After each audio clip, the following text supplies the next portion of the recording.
करतील।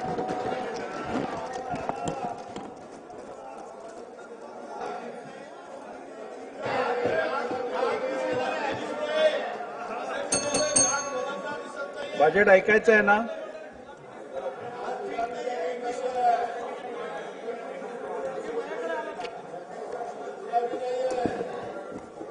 सन्माननीय अध्यक्ष महोदय, आपल्या सर्वांचं आराध्य दैवत युगपुरुष छत्रपती शिवाजी महाराज, स्वराज्य रक्षक छत्रपती संभाजी महाराज, स्वराज्य जननी जिजाऊ माँसाहेब, छत्रपती राजर्षी शाहू महाराज, क्रांतीसूर्य महात्मा ज्योतिराव फुले, महामानव भारतरत्न डॉक्टर बाबासाहेब आंबेडकर, राजमाता पुण्यश्लोक अहिल्यादेवी होळकर, क्रांतीज्योती सावित्रीबाई फुले, साहित्यरत्न लोकशाहीर अण्णाभाऊ साठे या महामानवांना मी वंदन करतो। शिखांचे 9वे गुरु श्री गुरु तेग बहादूर यांच्या हुतात्म्याचे हे 350वे वर्ष आहे, त्यांनाही मी अभिवादन करतो। हे वर्ष अनेक दृष्टीनं विशेष आहे। स्वराज्य सौदामिनी महाराणी ताराबाई यांचे हे त्रिशतकोत्तर सुवर्ण महोत्सवी जयंती वर्ष आहे। पुण्यश्लोक अहिल्यादेवी होळकर यांचे त्रिशताब्दी जन्म वर्ष आहे। देशातील लोकशाहीचा आधारस्तंभ असणाऱ्या आपल्या संविधानाला 75 वर्ष पूर्ण झाली आहेत। अशा या विशेष वर्षात आज अंमल की एकादशीच्या पवित्र दिवशी मला माझा 11वा अर्थसंकल्प मांडण्याची संधी मिळते, हे मी माझं भाग्य समजतो। नोव्हेंबर 2024 मध्ये झालेल्या विधानसभा निवडणुकीमध्ये जनतेने महायुतीला बहुमताचा अभूतपूर्व कौल दिला आहे। राज्यातील तमाम जनतेचे मी त्यासाठी आभार मानतो। मतदारांनी आमच्यावर दाखवलेला विश्वास जबाबदारीची जाणीव करून देणारा असून त्यांचा सन्मान राखण्याचं काम महायुतीच्या सरकारच्याकडून निश्चितपणे होईल याची ग्वाही मी देतो। 1 फेब्रुवारी 2025 रोजी सादर केलेल्या अर्थसंकल्पात केंद्र शासनाने आयकरामध्ये मोठी सूट देऊन मध्यमवर्गीयांना दिलासा दिला आहे। केंद्रीय अर्थसंकल्पातील तरतुदीमुळे राज्याच्या अनेक महत्त्वाकांक्षी योजनांना नक्कीच बळ मिळणार आहे। राज्यातील विविध पायाभूत सुविधा प्रकल्प, रेल्वे आणि कल्याणकारी योजनांच्यासाठी केंद्र शासनाने केलेल्या भरीव तरतुदीकरता मी राज्याच्या जनतेच्या वतीनं भारताचे लोकप्रिय पंतप्रधान माननीय श्री नरेंद्र मोदी महोदयांचे मनपूर्वक आभार मानतो। यापुढील कालावधीतही असेच भरभक्कम पाठबळ केंद्र शासनाचे राज्याला लाभेल याची खात्री मी बाळगतो। लाडक्या बहिणी मिळाल्या धन्य झालो, कोटी 12 प्रियजनांना मान्य झालो, विकासाची केली कामे म्हणून आम्ही पुन्हा आलो। अध्यक्ष महोदय, मी आपल्या अनुमतीने सन 2025-26 या वर्षाचा राज्याचा अर्थसंकल्प सभागृहाला सादर करतो। सन 2047 पर्यंत भारत हे विकसित राष्ट्र व्हावे असा माननीय पंतप्रधान श्री नरेंद्र मोदी साहेबांचा संकल्प आहे। हा संकल्प सिद्धीस नेण्यासाठी महाराष्ट्र अव्वल दर्जाची कामगिरी करेल यात मला तिळमात्र शंका नाही। या सरकारच्या स्थापनेच्या वेळीच महाराष्ट्र आता थांबणार नाही असा संकल्प मुख्यमंत्री महोदयांनी केला आहे। विकसित भारत, विकसित महाराष्ट्र हे सूत्र प्रत्यक्षात आणण्यासाठी विकास चक्राला गती देणे आवश्यक आहे। हे लक्षात घेऊन राज्याचा शाश्वत व सर्वसमावेशक विकासाची रूपरेषा तयार करण्याचं काम हाती घेण्यात आले आहे। उद्योग, पायाभूत सुविधा, कृषी व संलग्न क्षेत्रे, सामाजिक व इतर क्षेत्राच्या विकासासाठी महत्त्वाच्या तरतुदी करणारा हा अर्थसंकल्प आहे। महाराष्ट्र आता थांबणार नाही, विकास आता लांबणार नाही। सुविकसित पायाभूत सुविधा, मुबलक नैसर्गिक संसाधने आणि कुशल मनुष्यबळामुळे महाराष्ट्र हे नवीन उद्योग स्थापित करण्यासाठी आदर्श राज्य आहे। उद्योग क्षेत्रातील देशांतर्गत व परदेशी थेट गुंतवणुकीसाठी शासन सतत प्रयत्नशील असल्याने राज्यात मोठ्या प्रमाणावर गुंतवणूक होत आहे। अर्थव्यवस्थेच्या विकास चक्राला चालना देण्यासाठी खासगी तसेच शासकीय गुंतवणूक, नागरिकांचा उपभोग खर्च आणि निर्यात या 4 प्रमुख घटकांच्या मध्ये वृद्धी होणं आवश्यक आहे। शासनाने पायाभूत सुविधांवर केलेल्या गुंतवणुकीमुळे तसेच उद्योगांना दिलेल्या विविध प्रोत्साहनामुळे मोठ्या प्रमाणावर थेट देशी व परदेशी गुंतवणूक आकर्षित होत आहे। खासगी गुंतवणुकीचे उत्पादनात मोठ्या प्रमाणावर वाढ होत आहे।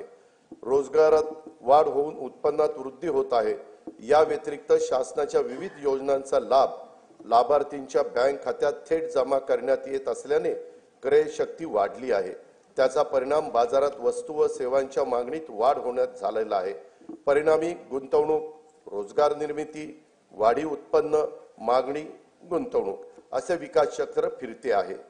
औद्योगिक विकासात राज्य सदैव अग्रेसर असून थेट विदेशी गुंतवणुकीच्या बाबतीतही देशात अव्वल आहे। जानेवारी 2025 मध्ये दावोस येथे झालेल्या जागतिक आर्थिक परिषदेमध्ये राज्य शासनाद्वारे एकूण 56 कंपन्यांच्या सोबत सामंजस्य करार करण्यात आले। त्याद्वारे येत्या काळात 15,72,654 कोटी रुपयांची गुंतवणूक होणार आहे। त्यातून 16 लाख रोजगार निर्मिती होईल असा अंदाज आहे। महायुतीचे सरकार स्थापन झाल्यानंतर राज्याच्या सर्वांगीण प्रगतीसाठी मंत्रालयीन विभाग तसेच क्षेत्रीय कार्यालयासाठी 100 दिवसाचा 7 कलमी कृती आराखडा तयार करण्यात आला। या कृती आराखड्यात संकेतस्थळाचा विकास, सुलभ जीवनमान, स्वच्छता, जनतेच्या तक्रारीचे निवारण, कार्यालयातील सोयी सुविधा, गुंतवणुकीचा प्रसार, क्षेत्रीय कार्यालयांना भेटी आदींचा समावेश करण्यात आला आहे। या कार्यक्रमामुळे प्रशासन कार्यक्षम, पारदर्शक, गतिशील, लोकाभिमुख होऊन राज्य प्रगतीच्या शिखरावर जाईल याची आम्हाला खात्री आहे। या कार्यक्रमाच्या अंमलबजावणीचे मूल्यमापन त्रयस्थ संस्थांकडून करून घेऊन उत्कृष्ट काम करणाऱ्या कार्यालयांचा गौरव करण्यात येणार आहे आणि हा कार्यक्रम निरंतर ठेवण्याचा निर्णय हा देखील घेण्यात आलेला आहे। महाराष्ट्राचं नवीन औद्योगिक धोरण 2025 लवकरच जाहीर करण्यात येणार आहे। त्या धोरणांच्या 5 वर्षाच्या कालावधीत 40 लाख कोटी रुपयांची गुंतवणूक व 50 लाख रोजगार निर्मितीचं उद्दिष्ट असेल। नवीन औद्योगिक धोरणाबरोबरच आकाश व संरक्षण क्षेत्र उत्पादन धोरण, इलेक्ट्रॉनिक्स धोरण, जेम्स अँड ज्वेलरी धोरण, सूक्ष्म लघु व मध्यम उपक्रम धोरण, चक्रीय अर्थव्यवस्थेसाठी स्वतंत्र क्षेत्रीय धोरण जाहीर करण्यात येणार आहे। केंद्र शासनाच्या नवीन कामगार संहितेनुसार नवीन कामगार नियम तयार करण्यात येणार आहेत। निर्यातीमध्ये भरीव वाढ होण्यासाठी राज्याने महाराष्ट्र राज्य निर्यात प्रोत्साहन धोरण 2023 जाहीर केले असून राज्यात 37 विशेष आर्थिक क्षेत्रे, 8 कृषी निर्यात क्षेत्रे, निर्यात केंद्रित 27 औद्योगिक पार्क उभारण्यात आले आहेत। त्यामुळे देशाच्या एकूण निर्यातीत राज्याचं योगदान 15.4% झाले आहे। याशिवाय एक जिल्हा एक उत्पादन, जिल्ह्यांना निर्यात केंद्र म्हणून विकसित करणं, राज्य जिल्हा निर्यात प्रोत्साहन परिषद असे काही महत्त्वाचे उपक्रम राज्यात राबवण्यात येत आहेत। सन 2023-24 मध्ये 5,56,379 कोटी रुपयांची तर 24-25 मध्ये नोव्हेंबर 2024 पर्यंत 3,58,439 कोटी रुपयांची उत्पादने निर्यात करण्यात आली आहेत। राज्याचे लॉजिस्टिक धोरण 2024 जाहीर करण्यात आले असून त्याद्वारे 10,000 एकराहून अधिक क्षेत्रावर समर्पित लॉजिस्टिक पायाभूत सुविधा विकसित करण्यात येणार आहेत। प्रकल्पांना देऊ केलेल्या विशेष प्रोत्साहन व सुविधांमुळे सुमारे 5 लाख प्रत्यक्ष व अप्रत्यक्ष रोजगारांची निर्मिती होणार आहे। मुंबई महानगर प्रदेश हे आंतरराष्ट्रीय दर्जाचे आर्थिक विकास केंद्र म्हणजेच ग्रोथ हब म्हणून विकसित करण्याचा निर्णय घेण्यात आला आहे। वांद्रे कुर्ला संकुल, कुर्ला वरळी, वडाळा, गोरेगाव, नवी मुंबई, खारघर व विरार बोईसर या 7 ठिकाणी आंतरराष्ट्रीय दर्जाची व्यापारी केंद्र निर्माण केली जाणार आहेत। त्यामुळे मुंबई महानगर प्रदेशाची अर्थव्यवस्था सध्या $140 बिलियन वरून सन 2030 पर्यंत $300 बिलियन तर सन 2047 पर्यंत $1.5 ट्रिलियन पर्यंत नेण्याचं उद्दिष्ट आहे। एकेकाळी नक्षलग्रस्त म्हणून ओळखला जाणारा गडचिरोली जिल्हा आता स्टील हब म्हणून उदयास येत आहे। दावोस येथे झालेल्या जागतिक आर्थिक परिषदेमध्ये गडचिरोली जिल्ह्याकरता 21,830 कोटी रुपयांची गुंतवणुकीचे सामंजस्य करार करण्यात आले। त्यातून 7,500 रोजगार निर्मिती होणे अपेक्षित आहे। गडचिरोली जिल्ह्यातील दळणवळणासाठी खनिकर्म महामार्गाचे जाळी विकसित केले जात आहे। त्याकरता पहिल्या टप्प्यात सुमारे 500 कोटी रुपये किमतीची कामे हाती घेण्यात येणार आहेत। समतोल प्रादेशिक विकासाला प्रोत्साहन देण्यासाठी सामूहिक प्रोत्साहन योजना राबवण्यात येत आहे। यासाठी या योजनेअंतर्गत सन 2025-26 मध्ये 6,400 कोटी रुपये प्रोत्साहन अनुदान प्रस्तावित आहे। महावितरण कंपनीने येत्या 5 वर्षासाठी विजेचा दर निश्चित करण्याचा प्रस्ताव महाराष्ट्र विद्युत नियामक आयोगाकडे सादर केला आहे। ऊर्जा क्षेत्रातील नियोजन व कमी दराच्या हरित ऊर्जेच्या खरेदीमुळे येत्या 5 वर्षात वीज खरेदी खर्चामध्ये 1,13,000 कोटी रुपयांची बचत होईल असा अंदाज आहे। यामुळे राज्यातील औद्योगिक वीज दर इतर राज्यांच्या तुलनेने कमी होतील। बेंगळुरू मुंबई इंडस्ट्रियल कॉरिडॉरसाठी भूसंपादनाची कारवाई सुरू असून या प्रकल्पामुळे राज्यातील अवर्षण प्रवण भागात उद्योगाची स्थापना होऊन रोजगार निर्मितीला चालना मिळेल। राज्याला तांत्रिक वस्त्रोद्योगाचं जागतिक केंद्र म्हणून विकसित करण्याकरता महाराष्ट्र टेक्निकल टेक्सटाईल मिशन ची स्थापना करण्यात येणार आहे। विदर्भातील कापूस उत्पादन शेतकऱ्यांना उत्पन्नात वाढ होण्यासाठी याचा उपयोग होईल। हातमाग विणकरांना प्रोत्साहन आणि सुविधा देण्यासाठी नागपूर येथे अर्बन हाट केंद्राची स्थापना करण्यात येणार आहे। गुंतवणूकदार आणि उद्योजकांना राज्यात व्यवसायासाठी अधिक पूरक परिसंस्था विकसित करण्याच्या उद्देशाने जुलै 2023 मध्ये महाराष्ट्र उद्योग व्यापार व गुंतवणूक सुविधा कायदा लागू करण्यात आला आहे।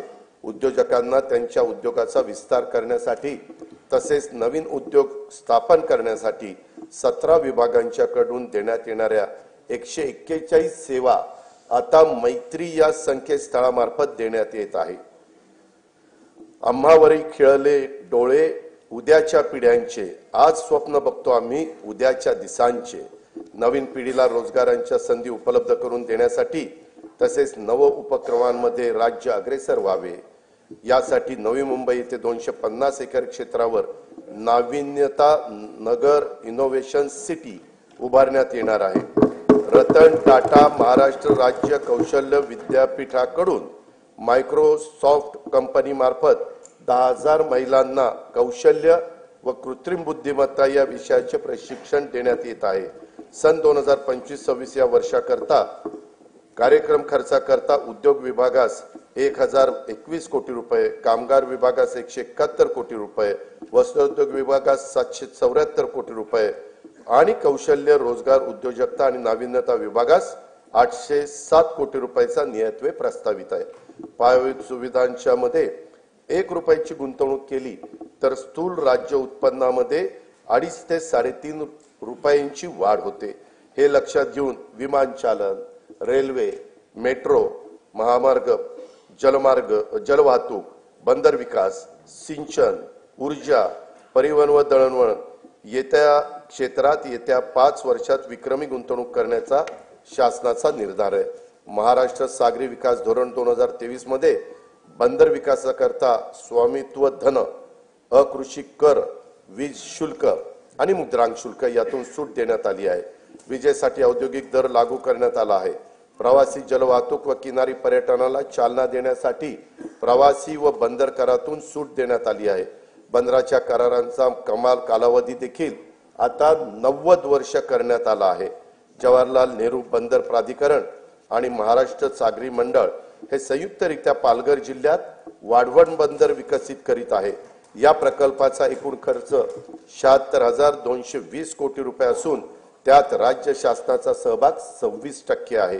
वाढवण बंदरामुळे 300 दशलक्ष मेट्रिक टन वार्षिक माल हाताळणी क्षमता निर्माण होणार आहे। जवाहरलाल नेहरू बंदराच्या सध्याच्या क्षमतेपेक्षा ती तिप्पट असणार आहे। सन 2030 पर्यंत नव्या बंदरातून माल वाहतूक सुरू होणे अपेक्षित आहे। या बंदराचा समावेश कंटेनर हाताळणी करणाऱ्या जगातील पहिल्या 10 बंदरामध्ये होणार असल्याने महाराष्ट्र राज्य भविष्यात सागरी दळणवळणातील महाशक्ती म्हणून उदयास येईल। वाढवण बंदराजवळ मुंबईतले 3रे विमानतळ प्रस्तावित असून मुंबई अहमदाबाद बुलेट ट्रेनचं स्थानकही या बंदराजवळ असणार आहे। हे बंदर समृद्धी महामार्गाला देखील जोडण्यात येणार आहे। पालघर जिल्ह्यात मौजे बुर्बे येथे बंदर निर्मितीच्या 4,259 कोटी रुपये किमतीच्या प्रकल्पास खासगी क्षेत्राच्या सहभागाने मंजुरी देण्यात आली आहे। गेटवे ऑफ इंडिया मुंबई येथून मांडवा एलिफंटापर्यंत सुरक्षित प्रवासाकरिता अत्याधुनिक सुविधायुक्त बोटींच्यासाठी आर्थिक प्रोत्साहन देण्याचं धोरण जाहीर करण्यात येणार आहे। मुंबईचे गेटवे ऑफ इंडिया लगत रेडिओ क्लब येथे प्रवासी वाहतुकीकरता सुसज्ज जेटीचे 229 कोटी 27 लाख रुपये किमतीचे काम सुरू आहे। दिघी जिल्हा रायगड, वेंगुर्ला जिल्हा सिंधुदुर्ग तसेच कालेर, डोंबिवली, कोलशेत, मीरा भाईंदर जिल्हा ठाणे येथील जेटींची कामे प्रगतीपथावर आहेत। काशीद जिल्हा रायगड येथे तरंगत्या जेटीचे काम लवकरच सुरू करण्यात येत आहे। हवामान बदल आणि समुद्राच्या पातळीत होत असलेल्या वाढीमुळे निर्माण होणाऱ्या नैसर्गिक आपत्तीपासून बचाव करण्यासाठी महाराष्ट्रातील किनारी जिल्ह्यांच्या मध्ये 8,400 कोटी रुपये किमतीचा बाह्य सहाय्यित प्रकल्प राबवण्यात येणार आहे। महाराष्ट्र शाश्वत पर्यावरण पूरक किनारा संरक्षण व व्यवस्थापन या 450 कोटी रुपये किमतीच्या प्रकल्पांतर्गत सिंधुदुर्ग जिल्ह्यातील देवबाग येथे 158 कोटी रुपये किमतीच्या कामांना मान्यता देण्यात आली आहे। या प्रकल्पामुळे समुद्रकिनारी वास्तव्यास असलेल्या नागरिकांच्या जीविताचे व मालमत्तेचे रक्षण होईल। केंद्र सरकारने सन 2020-21 पासून भांडवली खर्चाकरता 50 वर्ष मुदतीच्या बिनव्याजी कर्जाची राज्यांना भांडवली गुंतवणुकीसाठी विशेष सहाय्य योजना सुरू केली आहे। या योजनेतून राज्याला 2021 ते 23-24 या कालावधीत 13,807 कोटी रुपयाचा निधी प्राप्त झाला आहे। सन 2024-25 मध्ये या योजनेत सुमारे 12,000 कोटी रुपयाचे सहाय्य अपेक्षित आहे। पूर्व निर्धारित निकषावर आधारित राज्याच्या दीर्घकालीन व सर्वसमावेशक अमृतकाल राज्य रस्ते विकास आराखडा 2025 ते 2047 तयार करण्याचे प्रस्तावित आहे। या आराखड्यामध्ये पर्यटन केंद्रे, तीर्थक्षेत्रे, धार्मिक स्थळ, गड किल्ले, राष्ट्रीय उद्याने, अभयारण्य, 5,000 पेक्षा जास्त लोकसंख्येच्या वसाहती आणि सर्व जिल्हा मुख्यालय व तालुका मुख्यालय जोडण्याकरता रस्त्यांचा समावेश करण्यात येणार आहे। आशियाई विकास बँकेच्या सहाय्याने रस्ते विकास प्रकल्पाचा टप्पा 1 पूर्ण झाला आहे। टप्पा 2 मधील 3,939 कोटी रुपये किमतीची 468 किलोमीटर रस्ते सुधारण्याची कामे हाती घेण्यात आली आहेत। त्यापैकी 350 किलोमीटर लांबीची कामे पूर्ण झाली आहेत। टप्पा 3 अंतर्गत 755 किलोमीटर रस्ते लांबीची 6,589 कोटी रुपये किमतीची 23 कामे हाती घेण्यात आली आहेत। सुधारित हायब्रिड एन्युटी योजनेअंतर्गत 6,000 किलोमीटर लांबीच्या रस्त्यांची सिमेंट कॉन्क्रीट करण्याची कामे सुरू आहेत। या कामांची किंमत 36,964 कोटी रुपये आहे। प्रधानमंत्री ग्राम सडक योजना टप्पा 3 अंतर्गत 6,500 किलोमीटर लांबीची 5,670 कोटी रुपये किमतीची कामे मंजूर असून त्यापैकी 3,785 किलोमीटर लांबीची कामे ही पूर्ण झाली आहेत। सन 2025-26 साठी 1,500 किलोमीटर लांबीच्या रस्त्याचे उद्दिष्ट ठेवण्यात आले आहे। मुख्यमंत्री ग्राम सडक योजना टप्पा 1 ची कामे पूर्णत्वास आली असून टप्पा 2 अंतर्गत 9,610 किलोमीटर लांबीच्या रस्त्यांची दर्जनोत्तीची कामे मार्च 2026 अखेरपर्यंत पूर्ण करण्याचे नियोजन आहे। मुख्यमंत्री ग्राम सडक योजना टप्पा 2 अंतर्गत अतिरिक्त 7,000 किलोमीटर लांबीच्या रस्त्याचे कॉन्क्रीटीकरण करण्यात येणार आहे। मुख्यमंत्री ग्राम सडक योजना टप्पा 3 अंतर्गत 1,000 पेक्षा जास्त लोकसंख्या असलेली 3,582 गावं 14,000 किलोमीटर लांबीच्या सिमेंट कॉन्क्रीटच्या रस्त्याने प्रमुख जिल्हा मार्गांना, राज्य महामार्गांना आणि राष्ट्रीय महामार्गांना जोडली जातील। या प्रकल्पाची एकूण किंमत 30,100 कोटी रुपये आहे। पहिल्या टप्प्यात 8,000 कोटी रुपयाची कामे हाती घेण्यात येणार आहे। हिंदू हृदय सम्राट बाळासाहेब ठाकरे समृद्धी महामार्गाचं 99% काम पूर्ण झाले असून त्यासाठी 64,755 कोटी रुपये खर्च झाला आहे। इगतपुरी ते आमणे या 76 किलोमीटर लांबीचा टप्पा लवकरच वाहतुकीसाठी खुला होईल। या महामार्गालगत ॲग्रो लॉजिस्टिक हब विकसित केले जाणार असून त्यात कोल्ड स्टोरेज, ग्रेडिंग, पॅकिंग व निर्यात हाताळणी केंद्राच्या प्रमुख सुविधा पुरवण्यात येतील। याचा लाभ प्रामुख्याने विदर्भ व मराठवाड्यातील शेतकऱ्यांना होईल। वर्धा जिल्ह्यातील पवनार ते सिंधुदुर्ग जिल्ह्यातील पात्रादेवी हा 760 किलोमीटर लांबीच्या 86,300 कोटी रुपये किमतीच्या महाराष्ट्र शक्तीपीठ महामार्गाच्या भूसंपादनाची कारवाई प्रगतीपथावर आहे। मुंबई पुणे द्रुतगती मार्गावरील खोपोली ते खंडाळा या लांबीतील मिसिंग लिंक प्रकल्पाचं काम ऑगस्ट 2025 पर्यंत पूर्ण करण्यात येणार आहे। यामुळे प्रवासाचा वेळ आणि इंधन या दोन्हीत बचत होईल आणि वाहतूक कोंडीतून देखील नागरिकांची सुटका होईल। मुंबई उपनगर परिसरातील वाहतूक गतिमान व्हावी यासाठी वर्सोवा ते मड खाडी पूल, वर्सोवा ते भाईंदर किनारी मार्ग, मुलुंड ते गोरेगाव, ठाणे ते बोरिवली आणि ऑरेंज गेट ते मरीन ड्राईव्ह भुयारी मार्ग असे 64,783 कोटी रुपये किमतीचे प्रकल्प हाती घेण्यात आले आहेत। ठाणे ते मुंबई नवी मुंबई आंतरराष्ट्रीय विमानतळ असा उन्नत मार्ग बांधण्याचं नियोजन असून त्याद्वारे ठाणे, डोंबिवली, कल्याण व अन्य महत्त्वाची मोठी शहरे आंतरराष्ट्रीय विमानतळाशी सुलभरित्या जोडली जाणार आहेत। बाळकुम ते गायमुख या ठाणे किनारी मार्गाची लांबी 13.45 किलोमीटर असून त्याचे सुमारे 3,364 कोटी रुपये खर्चाचे काम सन 2028 अखेरपर्यंत पूर्ण करण्याचं आमचं नियोजन आहे। शिवडी वरळी या 1,051 कोटी रुपये किमतीच्या उन्नत जोड रस्त्यांचे काम मार्च 2026 अखेर पूर्ण करण्यात येणार आहे। स्वातंत्र्यवीर सावरकर सागरी सेतू वांद्रे ते वर्सोवा या दरम्यानचे 14 किलोमीटर लांबीचे 18,120 कोटी रुपये खर्चाचे काम मे 2028 पर्यंत पूर्ण करण्याचं आमचं नियोजन आहे। उत्तम ते विरार या सागरी सेतू व जोड रस्त्याच्या 55 किलोमीटर लांबीचा 87,427 कोटी रुपये किमतीचा प्रकल्प हा हाती घेण्यात येणार आहे। पुणे ते शिरूर या 54 किलोमीटर लांबीच्या 7,515 कोटी रुपये किमतीचा उन्नत मार्गाचे बांधकाम हाती घेण्यात येत आहे। तळेगाव चाकण शिक्रापूर या रस्त्याच्या तळेगाव ते चाकण या 25 किलोमीटर लांबीत 4 पदरी उन्नत मार्ग प्रस्तावित आहे। या प्रकल्पासाठी 6,499 कोटी रुपये खर्च अपेक्षित आहे। मुंबई, नागपूर, पुणे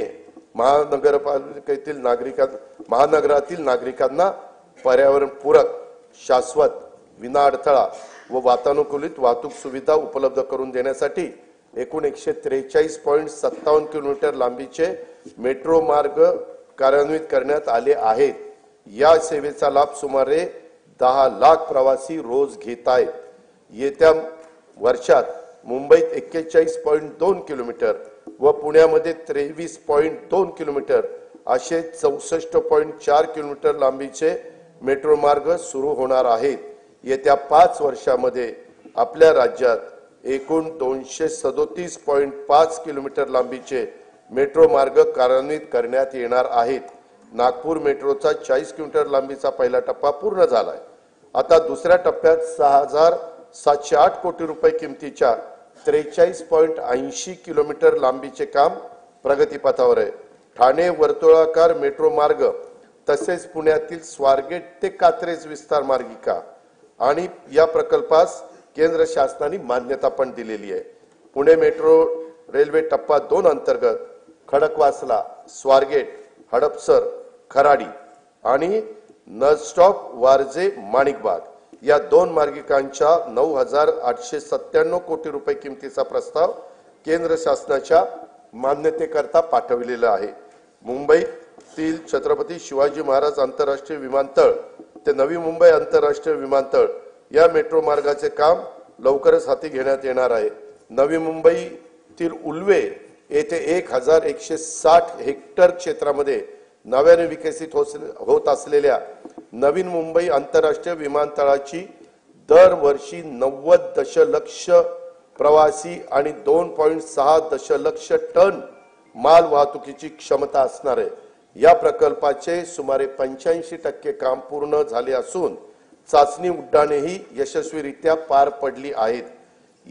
तेथून एप्रिल 2025 मध्ये देशांतर्गत विमानसेवा सुरू करण्याचं आमचं नियोजन आहे।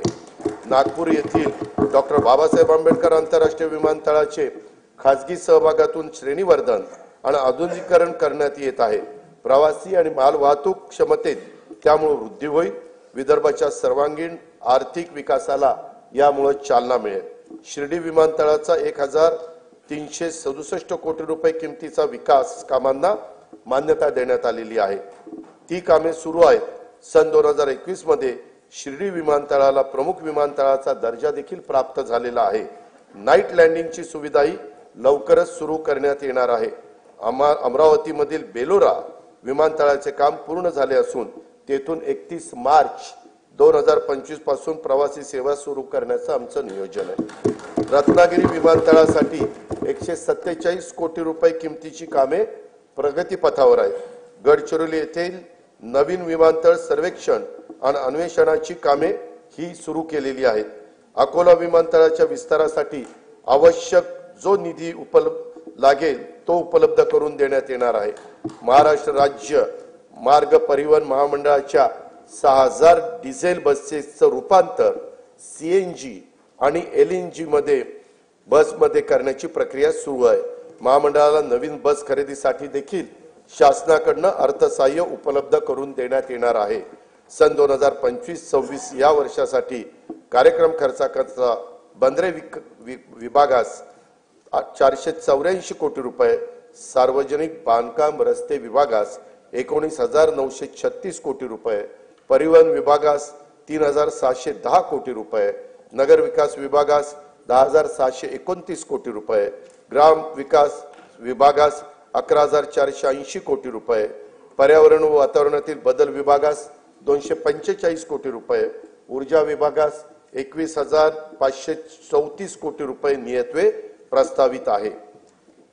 अध्यक्ष महोदय, काळी माती ज्याची शान तिच्यात राबे विसरुनी भान, पोशिंदा हा आहे आपला कृतज्ञतेने ठेवू जाण, देऊ योजना अशा तया की राहील त्याचे हिरवे रान।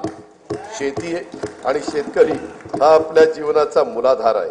त्यांच्याबद्दल कृतज्ञता व्यक्त करून मी आता शेती आणि शेती संबंधी क्षेत्राच्या योजना आणि तरतुदीकडे वळतो। नानाजी देशमुख कृषी संजीवनी प्रकल्पाचा दुसरा टप्पा 21 जिल्ह्यातील 7201 गावांमध्ये राबवण्यात येत असून या प्रकल्पासाठी सन 2025-26 मध्ये 351 कोटी 42 लाख रुपयाचा नियतवे प्रस्तावित आहे। कृषी क्षेत्रामध्ये कृत्रिम बुद्धिमत्ता अत्याधुनिक तंत्रज्ञानाचा वापराचं धोरण आखण्यात येत आहे।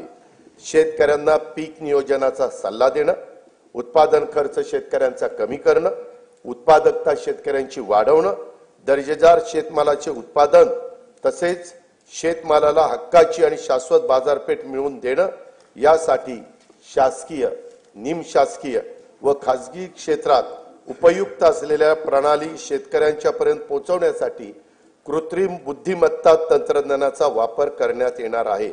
पहिल्या टप्प्यात 50,000 शेतकऱ्यांच्या 1 लाख एकर क्षेत्राला त्याचा फायदा होईल। येत्या 2 वर्षात त्यासाठी 500 कोटी रुपयाचा निधी उपलब्ध करून देण्यात येणार आहे। राज्यातील अपूर्ण सिंचन प्रकल्पांची कामे पूर्ण करणे आणि महाराष्ट्र सिंचन सुधारणा कार्यक्रमांतर्गत कालवे वितरण प्रणालीतील सुधारणेची सुमारे 5000 कोटी रुपये किमतीची कामे नाबार्ड अर्थसहाय्याच्या पहिल्या टप्प्यात मंजूर करण्यात आली आहे। जलयुक्त शिवार अभियान 2.0 अंतर्गत 5818 गावांच्या मध्ये 4227 कोटी रुपये किमतीची 1,48,888 कामे हाती घेण्यात आलेली आहेत। अभियानातील सर्व कामे मार्च 2026 पर्यंत पूर्ण करण्यात येणार आहेत। गाळमुक्त धरण, गाळमुक्त शिवार ही योजना राज्यात कायमस्वरूपी राबवण्यात येणार आहे। सन 2025-26 मध्ये 6.45 कोटी घनमीटर गाळ काढण्याचं उद्दिष्ट निश्चित करण्यात आलं असून त्याकरता 382 कोटी रुपये खर्च अपेक्षित आहे। वैनगंगा, नळगंगा नदी जोड प्रकल्पास तत्वता मान्यता देण्यात आली आहे। या प्रकल्पाची अंदाजित किंमत 88,574 कोटी रुपये असून प्रकल्पाचे लाभ क्षेत्र 3,71,277 हेक्टर राहणार आहे। या प्रकल्पाचा लाभ नागपूर, वर्धा, अमरावती, यवतमाळ, अकोला आणि बुलढाणा या 6 जिल्ह्यांना होणार आहे। प्रकल्पाची सविस्तर सर्वेक्षण अन्वेषणाची कामे ही सुरू आहेत। नार पार गिरणा नदी जोड प्रकल्पाद्वारे नाशिक व जळगाव जिल्ह्यातील 49,516 हेक्टर क्षेत्राला सिंचनाचा लाभ होणार आहे। या प्रकल्पाची अंदाजित किंमत 7,500 कोटी रुपये आहे। दमणगंगा एकदरे गोदावरी या नदीजोड प्रकल्पामुळे 3.55 टीएमसी पाणी उपलब्ध होणार असून त्यामुळे जायकवाडी धरणाच्या लाभ क्षेत्रातील 9,766 हेक्टर क्षेत्र पुनर्स्थापित होईल। नाशिक जिल्ह्यातील 2,987 हेक्टर क्षेत्राला देखील यामुळे सिंचनाचा लाभ होणार आहे। या प्रकल्पाची अंदाजित किंमत 2,300 कोटी रुपये आहे। शासनाचा महत्वाकांक्षी तापी महापुनर्भरण हा 19,300 कोटी रुपये किमतीचा सिंचन प्रकल्प हाती घेण्याचे ठरवले आहे। या प्रकल्पामुळे उत्तर महाराष्ट्र आणि पश्चिम विदर्भातील विशेषतः खारपान पट्ट्यातील शेतकऱ्यांच्या जीवनात आमूलाग्र बदल होऊन त्यांच्या उत्पन्नात वाढ होणार आहे। कोकणातील उल्हास आणि वैतरणा नद्यांच्या खोऱ्यातून 54.70 टीएमसी पाणी गोदावरी खोऱ्यामध्ये वळवण्याचा प्रकल्प हाती घेण्यात येणार आहे। यातून मराठवाड्याला 2,40,000 हेक्टर क्षेत्राच्या सिंचनासाठी पाणी उपलब्ध होईल। या प्रकल्पाचं पण सर्वेक्षणाचं आणि अन्वेषणाचं काम सुरू आहे। सांगली जिल्ह्यातील म्हैसाळ उपसा सिंचन योजनेसाठी 200 मेगावॉट क्षमतेच्या 1,594 कोटी रुपये किमतीच्या सौर ऊर्जा प्रकल्पाला मान्यता देण्यात आलेली आहे। गोसीखुर्द राष्ट्रीय प्रकल्पातून डिसेंबर 2024 अखेर 12,332 हेक्टर सिंचन क्षमता निर्माण झाली असून हा प्रकल्प जून 2026 पर्यंत पूर्ण करण्याचं नियोजन आहे। सन 2025-26 करता 1,460 कोटी रुपयाचा नियतव्यय याकरता प्रस्तावित आहे। उदंचन जलविद्युत प्रकल्पाद्वारे वीज निर्मिती व वीज वापराचे संतुलन साधून सुरळीत वीज पुरवठा करणं शक्य होतं। सार्वजनिक खाजगी भागीदारीद्वारे राज्यातील 38 उदंचन जलविद्युत प्रकल्पासाठी सामंजस्य करार करण्यात आले असून त्यातून 2.95 लाख कोटी रुपयाची गुंतवणूक व 90,000 रोजगार निर्माण होणार आहेत। मुख्यमंत्री बळीराजा मोफत वीज योजनेअंतर्गत 7.5 हॉर्सपॉवर पर्यंतच्या 45 लाख कृषी पंपांना मोफत वीज पुरवण्यात येत आहे। डिसेंबर 2024 अखेर 7,978 कोटी रुपयांची वीज सवलत या योजनेच्या द्वारे देण्यात आली आहे। केंद्र शासनाच्या राष्ट्रीय नैसर्गिक शेती अभियानांतर्गत 2,13,625 लाभार्थी शेतकऱ्यांना येत्या 2 वर्षासाठी 255 कोटी रुपयांचा निधी उपलब्ध करून देण्यात येणार आहे। ग्रामपंचायत स्तरावर स्वयंचलित हवामान केंद्र उभारण्यात येणार आहेत, त्यासाठी देखील आवश्यक तो निधी उपलब्ध करून देण्यात येईल। राज्यातील सर्व नगरपालिका क्षेत्रातील सांडपाण्यावर प्रक्रिया करून त्या पाण्याचा वापर उद्योग आणि शेतीसाठी करण्यात येणार आहे। त्यासाठी 8,200 कोटी रुपये किमतीचे प्रकल्प हाती घेण्यात येणार आहेत।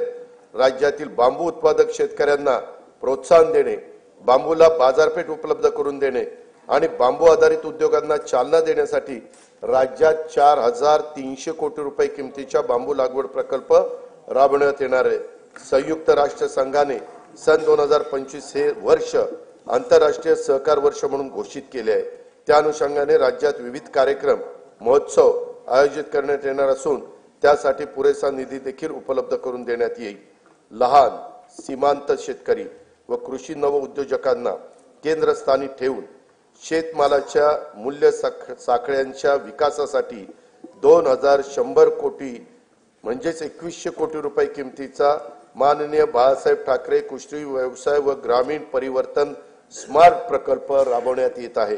नवीन तंत्रज्ञानाचा वापर करून राज्य शाश्वत उच्च मूल्य असलेल्या कृषी व्यवसायाचे केंद्र व्हावे यासाठी Maharashtra agri business network magnet 2.0 हा सुमारे 2100 कोटी रुपयाचा बाह्य सहाय्यित प्रकल्प राबवण्यात येणार आहे। देशी गाईचे संगोपन, संवर्धन आणि संशोधनासाठी देवलापार जिल्हा नागपूर येथे गौ विज्ञान अनुसंधान केंद्रास सहाय्य केले जाईल। नवी मुंबईत महामुंबई आंतरराष्ट्रीय बाजार, मुंबईत मरोळमध्ये आंतरराष्ट्रीय मत्स्य बाजार तसेच आरमोरी जिल्हा गडचिरोली येथे रेशीम कोष खरेदी विक्री बाजारपेठ स्थापन करण्यात येणार आहे। ज्या तालुक्यामध्ये बाजार समिती अस्तित्वात नाही तेथे किमान एक स्वतंत्र बाजार समिती स्थापन करण्याचं ठरवण्यात आले। त्यासाठी एक तालुका एक बाजार समिती योजना राबवण्यात येणार आहे। कृषी क्षेत्रातील 16,000 मेगावॉट विजेची मागणी हरित ऊर्जेतून पूर्ण करण्याचे उद्दिष्ट ठेवण्यात आले आहे। शेतकऱ्यांना दिवसा विश्वासार्ह वीज पुरवठा करणं शक्य व्हावं यासाठी 27 जिल्ह्यांच्या मध्ये मुख्यमंत्री सौर कृषी वाहिनी योजना 2.0 मधून 2779 विद्युत उपकेंद्रासाठी सौर प्रकल्प हाती घेण्यात आले असून ते ऑक्टोबर 2026 पर्यंत पूर्ण होणार आहेत। जानेवारी 2024 पासून आतापर्यंत 2,90,129 सौर कृषी पंप स्थापित करण्यात आले आहेत। सध्या प्रत्येक दिवशी 1000 पंप या गतीने सौर कृषी पंपाची स्थापना करण्यात येत आहे। बी बियाणं, यंत्रसामुग्री, खते आणि शेतमालाच्या वाहतुकीसाठी महत्त्वाच्या असलेल्या शेत व पाणंद रस्त्याच्या बांधणीसाठी बळीराजा शेत व पाणंद रस्ते रामटेकच्या धर्तीवर ही योजना सुरू करण्यात येणार आहे। सन 2025-26 या वर्षासाठी कार्यक्रम खर्चाकरता कृषी विभागाला 9,710 कोटी रुपये, पशुसंवर्धन, दुग्ध विकास व मत्स्य व्यवसाय विकास विभागाला 635 कोटी रुपये, फलोत्पादन विभागाला 708 कोटी रुपये, मृद व जलसंधारण विभागाला 4,247 कोटी रुपये, जलसंपदा व खारभूमी विभागाला 16,456 कोटी रुपये, मदत व पुनर्वसन विभागाला 638 कोटी रुपये, रोजगार हमी योजना विभागाला 2,205 कोटी रुपये, सहकार व पणन विभागाला 1,178 कोटी रुपये, अन्न नागरी पुरवठा विभागाला 526 कोटी रुपयाचा नियतव्यय प्रस्तावित आहे। महिला, बालके, युवक, गरीब व वंचित घटकांवर लक्ष केंद्रित करून त्यांच्यासाठी अन्न सुरक्षा, निवारा, पिण्याचे शुद्ध पाणी, आरोग्य सेवा, शिक्षण सुविधा आणि रोजगार स्वयंरोजगाराच्या संधी उपलब्ध करून त्याद्वारे सर्वसामान्य माणसांच्या जीवनात गुणात्मक बदल घडवण्यासाठी राज्यात लोककल्याणकारी योजनांची अंमलबजावणी करण्यात येत आहे। त्या दृष्टीने राज्याचे आरोग्य आणि ज्येष्ठ नागरिक धोरण हे जाहीर करण्यात येणार आहे। सर्वांसाठी घरे हे उद्दिष्ट येत्या 5 वर्षात साध्य करण्याचे राज्याचे नवीन गृहनिर्माण धोरण लवकरच जाहीर करण्यात येणार आहे। राज्यात प्रधानमंत्री आवास योजना, पीएम जनमन या केंद्र पुरस्कृत तर रमाई आवास, शबरी आवास, आदिम आवास, पारधी आवास, अटल बांधकाम कामगार वसाहत, यशवंतराव चव्हाण मुक्त वसाहत, पुण्यश्लोक अहिल्यादेवी होळकर आवास, मोदी आवास तसेच धर्मवीर आनंद दिघे घरकुल या योजना राबवण्यात येत आहेत। त्या अंतर्गत आतापर्यंत 44,07,000 घरकुल मंजूर करण्यात आली आहे। प्रधानमंत्री आवास योजना ग्रामीण टप्पा 2 अंतर्गत सन 2024-25 करता 20 लाख घरकुलांच्या उद्दिष्टापैकी सुमारे 18,38,000 घरकुलांना मंजुरी दिली असून 14,71,000 लाभार्थींना पहिल्या हप्त्यासाठी 2,200 कोटी रुपये वितरित करण्यात आले आहेत। ही योजना राबवण्यात महाराष्ट्र देशात प्रथम क्रमांकावर आहे। लोकप्रतिनिधी आणि लाभार्थींच्या मागणीला प्रतिसाद म्हणून राज्य सरकारकडून या योजनेच्या अनुदानात 50,000 रुपयाची वाढ करण्यात येणार आहे। या सर्व घरकुलांच्या छतावर सौर ऊर्जा संच देखील बसवले जाणार आहेत। प्रधानमंत्री आवास योजना शहरी 1 अंतर्गत 4,42,748 घरकुल मंजूर असून त्यापैकी 2,08,304 घरकुलांचे बांधकाम हे पूर्ण झाले आहे। घरकुलांचे बांधकाम 31 डिसेंबर 2025 पर्यंत पूर्ण करण्यात येणार आहे। प्रधानमंत्री आवास योजना शहरी 2.0 अंतर्गत पुढील 5 वर्षासाठी 5 लाख घरकुलांचे उद्दिष्ट असून त्यासाठी 8,100 कोटी रुपयाचा निधी उपलब्ध करून देण्यात येणार आहे। नाविन्यपूर्ण बांधकाम, तंत्रज्ञानाचा वापर, हरित इमारती आणि सौर प्रणालीच्या वापरासाठी अधिकचे अनुदान देण्यात येणार आहे। पंतप्रधान सूर्यघर योजनेतून आतापर्यंत 1,30,000 घरगुती ग्राहकांनी 500 मेगावॉट पेक्षा जास्त क्षमतेचे छतावरचे सौर ऊर्जा संच स्थापित केले असून त्यांना आतापर्यंत 1000 कोटी रुपयांच्या पेक्षा जास्त अनुदानाचा लाभ देण्यात आला आहे। 0 ते 100 युनिट वीज वापरणाऱ्या सुमारे 1.5 कोटी वीज ग्राहकांना छतावरील सौर ऊर्जा संच खरेदीसाठी अनुदान देण्याची योजना राज्य सरकारकडून सुरू करण्यात येणार असून या योजनेमुळे येत्या काही काळात राज्यातील सुमारे 70% वीज ग्राहकांचे वीज बिल टप्प्याटप्प्याने शून्यावर येणार आहे। सातारा जिल्ह्यातील मांद्याची वाडी व टेकवडी या गावांना सौरग्राम म्हणून घोषित केले असून त्यांच्यासह अन्य 8 गावांचे सौर ऊर्जेचे 100% विद्युतीकरण करण्यात येणार आहे। वैद्यकीय महाविद्यालय आणि आरोग्य संस्थांसह राज्यातील सर्व शासकीय कार्यालयामध्ये सौर विद्युत यंत्रणा स्थापित करण्यात येणार आहे। राज्यातील 52,500 रास्त दुकानांमधील ई-पॉस मशीन इलेक्ट्रॉनिक्स वजन काट्यांना जोडण्यात येत आहे।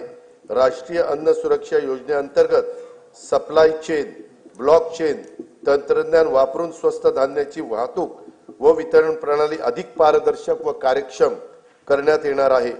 जल जीवन मिशन योजनेअंतर्गत सुमारे 1,30,00,000 कुटुंबांना नळ जोडणी देण्यात आली असून सन 2025-26 मध्ये याकरता 3,939 कोटी रुपयांचा नियतव्यय प्रस्तावित आहे।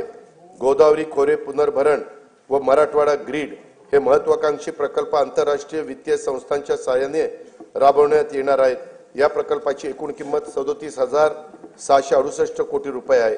स्वच्छ भारत अभियान ग्रामीण टप्पा 2 अंतर्गत घनकचरा, सांडपाणी व प्लास्टिक कचरा व्यवस्थापन, सार्वजनिक स्वच्छता संकुल तसेच घरगुती स्वच्छता गृहांची कामे हाती घेण्यात आली असून 2025-26 मध्ये त्याकरता 1,484 कोटी रुपयांचा नियतव्यय प्रस्तावित आहे। प्रत्येक व्यक्तीला त्याच्या घरापासून 5 किलोमीटर परिघात दर्जेदार प्राथमिक आरोग्य सेवा उपलब्ध व्हावी यासाठी विशेष कार्यक्रम हाती घेण्यात येणार आहे। आयुष्मान भारत प्रधानमंत्री जन आरोग्य योजनेची ओळखपत्रे कालबद्ध पद्धतीने वितरित करण्यात येणार असून महात्मा फुले जन आरोग्य योजने अंगीकृत रुग्णालयाच्या संख्येत आवश्यकतेनुसार वाढ करण्यात येणार आहे। ठाणे येथे 200 खाटांचे तर रत्नागिरी जिल्ह्यात 100 खाटांचे संदर्भ सेवा रुग्णालय आणि रायगड जिल्ह्यात 200 खाटांचे अतिविशेषोपचार रुग्णालय उभारण्यात येत आहे। स्वर्गीय बाबा आमटे आणि साधनाताई आमटे यांनी स्थापन केलेल्या महारोगी सेवा समितीच्या अमृत महोत्सवी वर्षाच्या निमित्तानं आनंदवनला देण्यात येणाऱ्या प्रतिरुग्ण पुनर्वसन अनुदानात भरीव वाढ करण्यात येणार आहे।